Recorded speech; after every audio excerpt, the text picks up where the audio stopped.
Hello and welcome to Today in the News on Vanguard Live. I am Precious Chukudi. We begin with the front pages of the papers, starting off with Vanguard. Vanguard is leading with Buhari, I've done my best. MBF, Ohanaeze, others differ. The writer says that Buhari has done well, APC campaign. His best not good enough, SDP, ADC. You failed. Nigerians worse off in 7.5 years. MBF tells Buhari. President's best in abysmal failure. That's coming from Pandev. It's unfortunate this is Buhari's best for Nigerians. That's coming from Ohanaeze.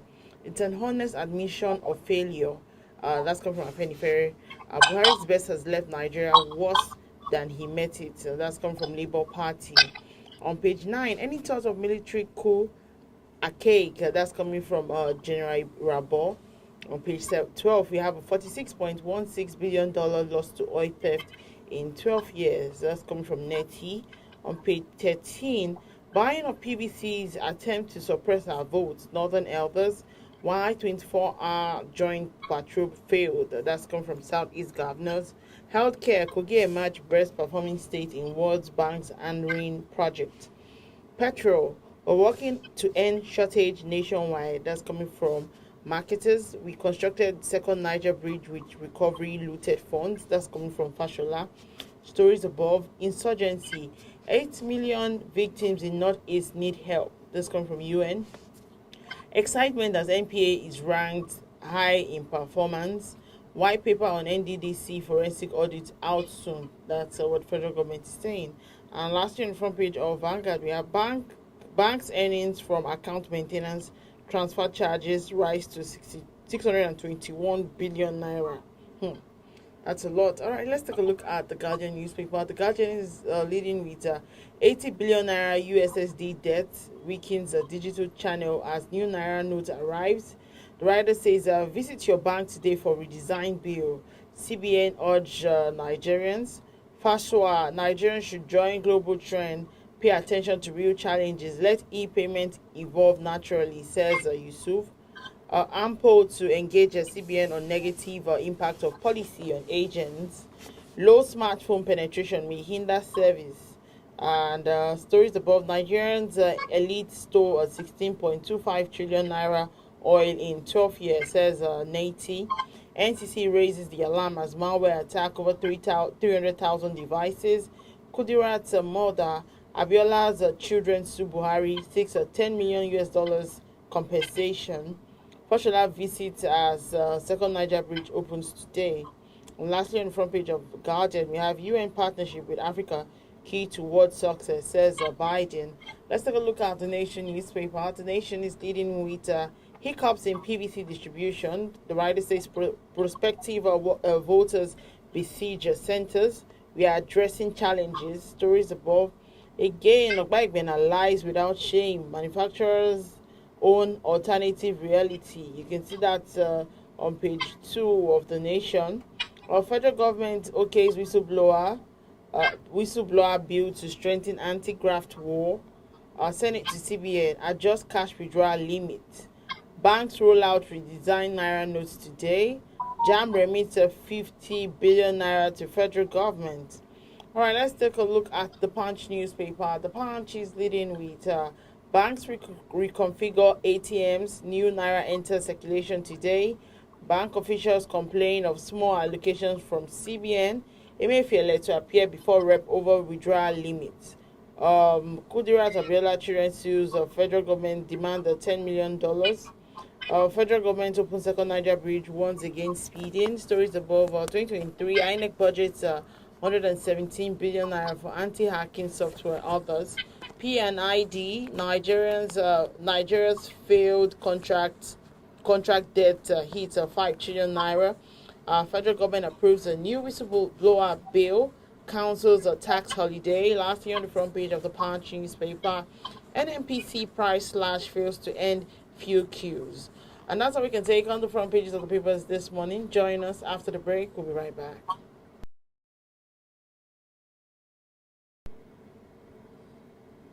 All right, welcome. And if you're just joining us today in the news on Vanguard Life, I am Precious Chukudi. Joining me to talk about some of the stories on the front pages of the papers this morning is Mr. Oludari Mahewa, is the publisher of Global Financial Digest. Good morning, sir. It's good to have you join me this morning. Good morning. Thanks for having me today. Yes, sir.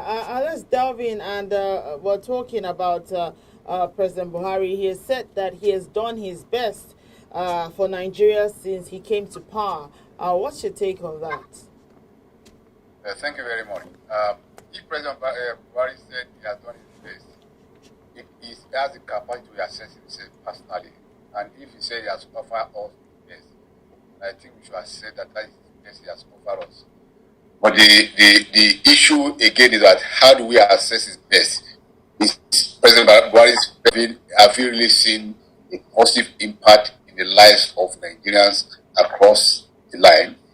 These are the basic reasons how to assess a performance of a president. Has the life of Nigeria improved better than what it used to be before he ascended power? Look at the currency, the value of Nigerian naira as Nigerian naira, increase in value better than what it used to be before 2015. Look at the state of our infrastructures. Look at the state of the corruption in this country. Look at the state of securities. Are we better than where we are in before 2015 May 29? These are the criteria we can use to assess the man. And for me, and from my own side, I can say yet Buhari best. He has done his best. Thanks for his best, but his best is not enough to bring the change they promised us, and I have not seen it. Everything under his regime has practically collapsed.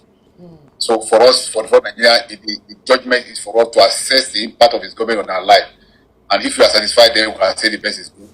Or if you are not satisfied, if your life has not improved, then you can tell him that sorry, your best is not good for us. But that's what we say.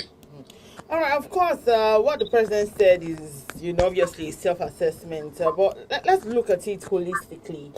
How do you think Nigerians would rate the president's performance if we're looking across all sectors? Yeah, for me, is it when you talk about Nigerians, we cannot have a consensus on the achievement and the success of the president. Because I see some die-hard supporters of him who will justify every little errors, every little blunders of the president. So for generality of the people, the common man, we can, like I said earlier, we can actually assess the president from the state of security. Before he came to power, yes, they are concentrating on the northeastern part of this country. But what do we see today? We have insecurity all over the country. There's no part of this country that has been spared. Is it X-Men kidnapping people in their farm, destroy their farming? Is it kidnapping along the road, all over the place? Insecurity is all over the country today. That many people cannot even afraid to travel from Lagos to Ibadan. It's as bad as that because of kidnapping. The kidnapping case has really worsened.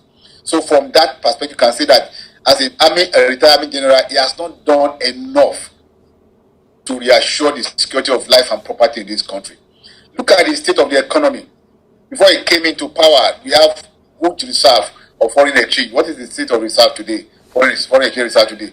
The naira has depreciated from around 190 naira to the dollar before he assumed opposition to 750, 780 in the private market today. Even official market is $400 to the dollar.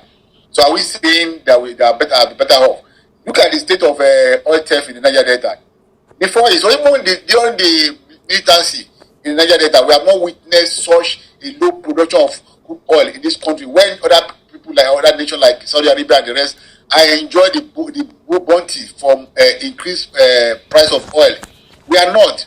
We are suffering because we cannot produce enough to meet our quotas, so we cannot generate enough revenue. We are borrowing more. Look at the state of the debt. The debt is over 44 trillion naira now today. Less than $30 trillion when he took over. So what are we saying? Rather than economy improving, is deteriorating. Lives of common man, people are suffering today. If you go around the country, the way people are begging, you'll be shocked. So we can say that the man has failed to deliver as he has promised, because the promise changed. And we are seeing change for the better, we are seeing change for the worse. Over my own assessment, President Buhari and APC has failed this country. All right, All right, let's move ahead and talk about this. And of course, the Northern Elders Forum (NEF) has, described the move by politicians to buy a permanent voters card as an attempt to suppress votes in the region. And this is coming from a report by INEC saying that some politicians were trying to financially induce some persons just to be able to have access to their voters' identification number. What do you think about this? This is a practically what happened pre-election, really, and it cut across political parties, APC, PDP, Labour, and the rest. Because what they do is that they go to area where they are not popular, where they think that they cannot win election, and mop up the PVC. They can't use it to vote, but once they mop up those PVC and buy them, they are reducing the chance of their loss in those areas. They are reducing the chance of their opponent winning election against them in that area. These are the parties they do. Politicians they see election as do or die affair, and because they invest so much money on it because of the profitability of politics today, so they do this thing to suppress vote in the area they are not popular. So it cut across the north. It's only it happened in the south here, where PDP, for example, is not popular. They go to that area and mop up PVC, buy them for the people who are willing to sell because of poverty, because they are weaponized poverty. People are hungry, so they need money. So what is PVC for? To the person who is hungry, they are willing to sell it. So they mop it up, either destroy or stock it somewhere else, so that those people will not vote for their opponent in the election. So they are reducing the chance of their opponent in overrunning them in those areas. Even in the south, in the west, in the east, in the north, it's happened all over the place, and that's the weapon the are already adopted against the beavers, because they know that beavers now can identify people, so no wrong people can vote. Unlike before, in those days, they give somebody the PVC to go and vote for them, who they are paid, or of course, there's something to identify that is the one with PVC. But what they are doing now is to just oppress. So it's not limited to the north alone. Really, it's unfortunate. Security people, security agents, you need to move in and checkmate this thing. Otherwise, you frustrate the electoral process. Yes, according to report, I just want to look at the picture that the report is actually painting, and that's the fact that we are hearing that some people are surrendering their PVCs for as low as 2,000 naira, and some are even being deceived and told that their cards are used for payment as poverty reliefs. What do you think about this situation? Is he talking about the poverty in the land? People are hungry. People are hungry. People are being impoverished, and you make use of what you have to get what you need. People are being pushed to the low, to the bottom rock, so they can do anything. People who are selling their baby to make money. People are doing things. So people can take advantage of whatever you are offering them, as long as they can have food on their table. They will do it. Is a result of the poverty, is a result of what the failure of the present government to improve the lives of people. That's exactly what we are saying. See the rate of inflation in this country today. People are struggling to eat, and people are poor. No matter whatever I'm talking about, vote doesn't mean anything to them, because they don't trust politicians. So they can set their PVC, set their conscience, set anything, as long as they can survive. Survival is the name of the game. So that's what we are seeing that playing out in the country today. So it's unfortunate. It's a failure of our government. It's a sign of the weak economy, and people will find their way to survive. So that's what we are seeing. All right, who do you think exactly should be able to put systems in place to actually check the manipulations of these politicians? Do you think it's INEC's responsibility, or the government, or? Unfortunately, it's very difficult. Why? Because across the line, people are hungry. Across the line, people are out of job. Across the line, people are. There is no amount of money you have today that you can have content that will take you far. You have in those days. If you have 20, I was showing my payslip when I was in the times years back to my daughter that I was earning 4,000 plus. And my mother was laughing. This was not even enough for our talk shop in the Dublin house. That kind of thing. So today you need a whole truckload of money to survive. That kind of thing. So even the security agent, you are asked to intervene. They are hungry too, and they will compromise the system. They will collect bribe from the politician to compromise the system. Even the INEC official you are talking about, they are part of the Nigerian system too. Everybody is hungry. So it is a very difficult situation. What government to do is to fight poverty, to reduce poverty, so that people can come back to their senses and have a sense of patriotism. Otherwise, you can harmonize, you can do any other thing you like to say. As long as people are hungry, they will circumvent the system. And the politician will find ready people to accede to the requirement.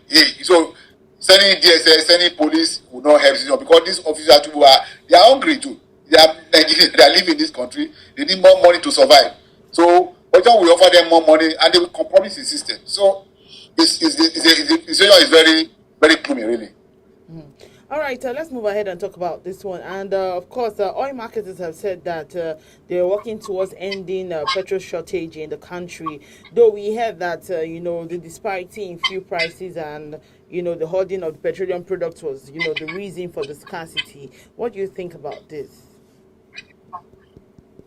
So unfortunate that a oil-producing country, we are going through this wild again.